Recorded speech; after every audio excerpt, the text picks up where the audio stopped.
Hello? Dr. So-and-so? Yeah, this is Kymani. Thank you for taking the time to talk with me today. I just have a few questions to ask. Okay, so... Peace, people. My name is Kymani Mocha Jade, Kymani Jade for short, and you've tuned into More Lyrical, and I am here bringing to you honest, transparent, truth-tellingly free conversations on mental health in the spirit of healing justice. Y'all, I've been here for quite some time now, for a while, bringing to you conversations on how to find a therapist, what therapist to follow, and even how to access therapy without a therapist, until you can connect with one, that is. Today, I want to talk about the type of questions to ask a therapist on your journey to finding one.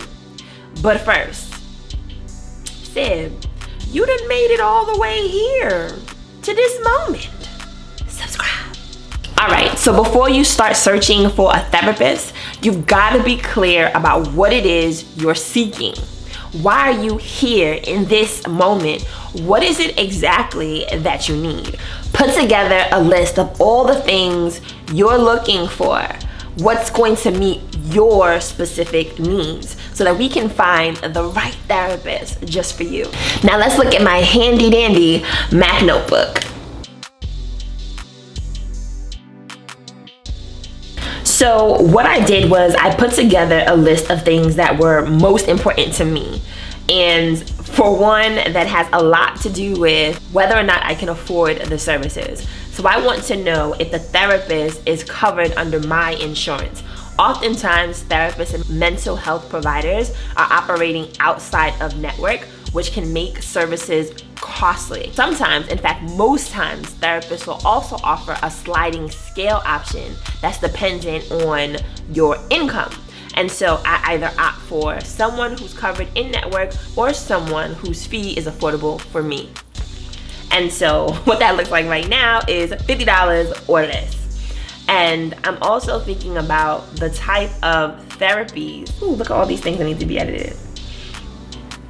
I'm also thinking about the type of therapy that's important to me.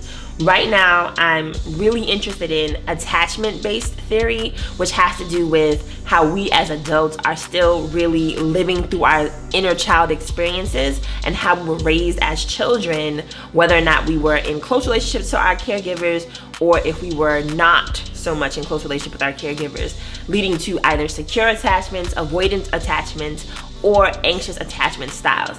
I myself am a disorganized attachment style, which is a combination of both the avoidant and the anxiety-ridden attachment style, and that is a conversation for an entirely different video. Stay tuned.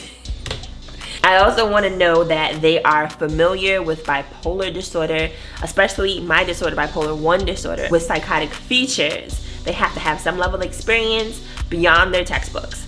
And I also want to make sure that they're culturally competent, that they understand racial, intergenerational, ancestral trauma, and how all these things are not only intersectional, but so is my identity. One thing that's important to me is that not only people see me as a Black woman or an African American woman, but that they're able to honor my experience as a first-generation African American coming from an Afro-Caribbean immigrant background. Really and truly, most therapists who operate from this orientation have a social justice-based framework to their approach, and that's important for me. Can you hold these types of conversations without dismissing them as excuses? I'm also keen on finding mental health providers who are not rigid or strict proponents of medication dependency. For me, it's important that they recognize that the medicalization of people's lived experiences is also a form of oppression. And I'm all about holistic approaches that integrate the spiritual and cultural components of an individual's life and pairs that with their clinical treatment. So I'm thinking about a whole body wellness. Anyone who has familiarity with or respect for Afro-Indigenous spiritual systems and or healing modalities is a check plus for me. I also find it important that people are not disgusted by the queer experience, that they don't find themselves with a deep aversion to conversations about the queer experience, and that they're not just allies for queer people, but also trans clients as well. Preferably, I'm oftentimes seeking a Black woman who is older than me, or at least in their 30s, and that has some sort of evening or weekend availability that allows me to still see them while I work or juggle multiple priorities. And that looks like, I love if they have options for virtual or teletherapy, particularly virtual therapy, so we can still see each other. But I don't mind going into the office. So that's important for me too, especially when we're done with this entire COVID Delta pandemic outbreak situation, right? I like when they take notes. I really just want to make sure that they are paying attention and not just studying me, but really taking notes to follow up with conversations we had 3 months ago and be present to those in the now.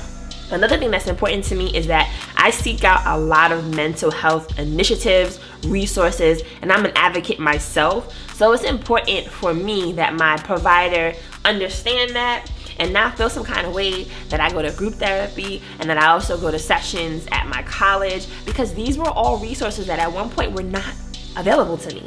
And now, as my friend poet Brad Warren once said, it's like I've somehow organized a waterfall in the pit of hell. And as everything falls down on me, rain down these blessings, I want you to be happy for me and thankful that I have access to resources and mental health care that a lot of people are struggling for. Because I hope that with my access, I can get you closer to the same resources, to the same access, to the same information. So let's do this together, y'all. Nobody should be mad. Like, we all win it. You feel me? So I don't want them to be uncomfortable or offended by that pursuit. So that's all of what I look for. But what is it that you're seeking? Do your own list, because with that in mind, you can start searching for therapists' specialties. So I look for someone who specializes in attachment-based theory or cognitive-based therapy. There's also family therapy and art therapy and decolonized therapy and trauma-informed therapy. And you also want to know if they specialize in bipolar disorder or ADHD, infertility, immigration, incarceration, anxiety, alcohol dependency, PTSD. You want to home in on what your particular concerns are, and that's going to get you closer to a therapist that you feel confident working with. I'm going to share a link in the description box so you can explore more about this topic yourself. So I share the link, you share this video. Pinky promise. Okay, so now that you know what's important to you and you've began to explore the specialties of the therapist you're looking for, you can begin to gauge the kind of questions to ask a therapist. So let's look at some of the questions I've put together for my own consultations with therapists I've interviewed. So I've got a pretty extensive list. I did my research, as they say, and I came up with, let's see here, 6 guiding questions. And with each question, I unpacked it into even more questions to really deepen my understanding of the person that I would be working with. Those key questions are: 1, what kind of therapy do you practice? 2, have you always been a therapist? 3, how much experience do you have in treating my issues and concerns? 4, what are your views on social justice? And 5, how frequently would we meet? And last, which is probably best to ask first, how much will this cost? So let's look at those questions more closely. Now, when I'm asking the question, what kind of therapy do you practice? I'm thinking about what it is that I'm seeking and what is the specialty of the provider I'm talking with. So questions that follow could look like, what type of treatment styles will you use? Can you explain those treatment styles to me? Because we don't want to talk about Latin when we don't understand Latin, right? Can you tell me about your approach to healing? What does that look like? Are you a sharpshooter? Are you going to do more talking than listening? Are you taking notes? What is it like? I want to know before I get there. No surprises. Are you more directive or guiding? Does your in therapy tend to be more focused on the past or the present, which is oftentimes the difference between a therapist operating as a therapist and a therapist operating as a life coach. One focuses on how your past impacts who you are today, and one thinks about your present and how we here can take you to the next level. Ain't that another video? That's another video. Another great question to ask, and it's interesting to see how therapists will answer this, is, are there any negative side effects to your healing approach? Sis, am I gonna have to bring Kimberly Clark with me to these sessions? Am I gonna need Kleenex? Am I gonna need booty tissue, bouncy? What? Like, what is it? You know, let me know. I wanna be prepared. All right, so once you know what their style is, and you've answered the question, what kind of therapy do you practice? You can start delving into their background, right? What have they studied? What was their thesis on? What is their topic and field of interest? And so some of those questions are directly, what did you study? How long have you been in practice? Did you just get out of school? And if you did, what were you studying or doing before? Do you have a license to provide treatment for mental health concerns? Because not all life coaches have licenses, for example, right? Why did you choose this specific occupation? Do you have any areas of specialty, specialized experience, which kind of goes back to the last question? And then I asked the question, how much experience do you have in treating my particular issues and concerns? So how many people with bipolar have you treated? Do you practice attachment theory? Do you have any training around that? What is your experience in relationship issues or cognitive behavior therapy? Have you worked with college students before, graduate students in particular? Do you talk about job stress? Do you maybe have some sort of career coaching? What is it like for you when people are dealing with anxiety? Is that the breadth of your experience and training? What about emotional eating? And what's your experience working with issues, needs similar to mine, right? That's another way of asking the question, how much experience do you have in treating my issues and concerns? Have you worked with individuals that are experiencing similar concerns? A third way to ask the same question. So what are your views on social justice? This allows you to begin to find out the politics of the therapist you're working with. We cannot pretend like our individual politics don't impact our lives, especially as people of the global majority. So do you have any trauma-informed practices? Let me go ahead and edit that as well, because that is what Grammarly is for. How about, do you have any first-gen experience, right? Or do you understand the immigrant experience? What about incarceration? Again, cultural and systemic oppression. Are these conversations you're comfortable having? Historical and generational trauma, going back to what my first needs were. Would you consider yourself or your healing space LGBTQIA plus inclusive? Are you LGBTQ affirming or competent? Have you ever treated a queer person before? What are your views on spirituality? Afro-Indigenous spiritual systems, holistic therapy. What does decolonizing therapy mean to you? Pause. What does decolonizing therapy mean to you? This might give you everything you need to know about that therapist. I mean, if you like me, you might not even care. All right, so moving along. Do you see a therapist? Now, from what I understand, therapists are supposed to have therapists, but let's see, do you see a therapist, sis? Bruh, damn. What types of patients do you enjoy working with? Ooh, we about to get into the nitty gritty, right? Are we a good fit to work together? You tell me, do you see yourself working with me? And if not, that's okay. Let's figure that out now, right? Would you be able to offer any references? So if you realize, I really like this person, but the truth is I can't afford their services, that's okay. And oftentimes they will give you references on their own. Therapists want you to be connected to mental health care. That's why they're in their profession, hopefully. So they will help you get to where you need to go, even if it's not with them. The second to last question, how frequently will we meet? Again, these are questions that you can ask in the beginning. You wanna know, how long are the sessions? Are they 30-minute sessions, 45-minute sessions, hour-long sessions? Do they run over an hour?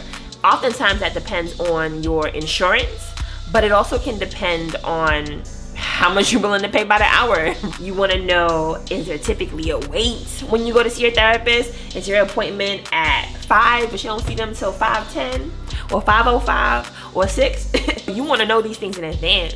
And maybe you can even share with them, hey, you know, I'm really learning how to work around this new normal and I'm adjusting to the changes in my schedule. And so I'm gonna be late a lot while I figure those things out. I hope you don't mind. Hopefully they'll be honest with you and say, look girl, I'm gonna be late too, right? But of course, you want to make sure, like, you hope they will be on time, that you are also on time. But figuring those things out in the beginning and being kind enough to each other to share what to expect, I think is important. So yeah, if our appointment is at 7 p.m., can I expect that our session will start at 7 p.m.? What will therapy sessions be like? That goes back to what their approach is, what their training is like, what their specialty is. So it circles back to one of the first questions. And how should I prepare for sessions? Sometimes you have therapists who are going to give you assignments, or rather exercises, to engage yourself in what you may have learned in the sessions, between sessions, and keep you on your own independent study. And sometimes they'll just wait till you come on back. You may determine those goals together, or the therapist may have like a dedicated approach. The first shall be last and the last shall be first. How much will it cost? Could you tell me about your clinical policies related to insurance, cancellations, and no-shows? If I call you and tell you I'm gonna be less than 15 minutes late, and then when I get there, you done charge me $300 big dollars, and we didn't have a conversation, are you gonna be okay with that? You know what I mean? These are the things you want to know in advance. How can I book appointments? Do I book appointments online? Do we calendar those appointments? Are we meeting the same time every week, or do I schedule as I go? What happens if I'm running late, or I need to cancel or reschedule? What are your office hours? Can I text you at any time during an emergency, or do you want us to only talk when we have session? Or how do I reach you when we're out of session? And of course, do you accept my insurance? And if you do accept my insurance, do I deal with them, or do you do? These are all really important questions to have in mind, and you can think about which questions are most relevant for your search. This is an exhaustive list, but there's so many more things that you can ask. But I wanted to give you a really comprehensive understanding of what this can look like for you. Once you know what type of questions you want to ask, and you know what specialties you're looking for, you know what it is exactly you're seeking and what needs you're hoping to have met in therapy, then I would recommend you create another list or even a chart of all the therapists you're interested in consulting with. I'll show you what my chart looks like. You'll see I created a chart. It has 9 columns and enough rows for each of the therapists that I decided to reach out to, and some space for additional ones as I continue my search. And I start off with the therapist's name in the first column. Then I think about what their training and expertise is in, their education, where they're located, how close it is to my home, is it easy and convenient to get to, what their fee is it a sliding scale fee, is it something covered by my insurance, do I have to pay part of that fee because it's out of network, for example? Do they offer teletherapy, virtual therapy, or in-office services? All of the above, or one or the other. What is their particular specialty, like trauma-informed therapy or mood disorders and anxiety? What website did I find them on? Was it Psychology Today? Did a friend recommend them and I found them at their specific website? How many years have they been in practice? What are some special things that I want to know about them? These are where I put my notes. Do they speak multiple languages? Do they have a particular ethnic background that's important to me, that I can relate to? Are they interested in the same hobbies, like being an artist, a poet, art spectator? And do they have additional services that I'm interested in, like financial coaching or nutrition counseling? Small things like they've done a land acknowledgement on their website. All right. So after you have met with and spoken with all of your prospective candidates, you want to think about each therapist and reflect on the experience you had with them over the phone, through the virtual consultation. At the end of it, stop and think about these key questions in your search. You want to ask yourself a number of things. Do you feel emotionally and physically safe just talking with them, or do you not? Does it seem like you can trust this person? Because even though they're supposed to be confidential, people be kikiing with their friends. So do you feel like you can trust this person, or do you not? Do you like how they carry themselves? Were they professionally dressed? Were they kick back and relax like your style? Were they kind of like your homegirl and you was like,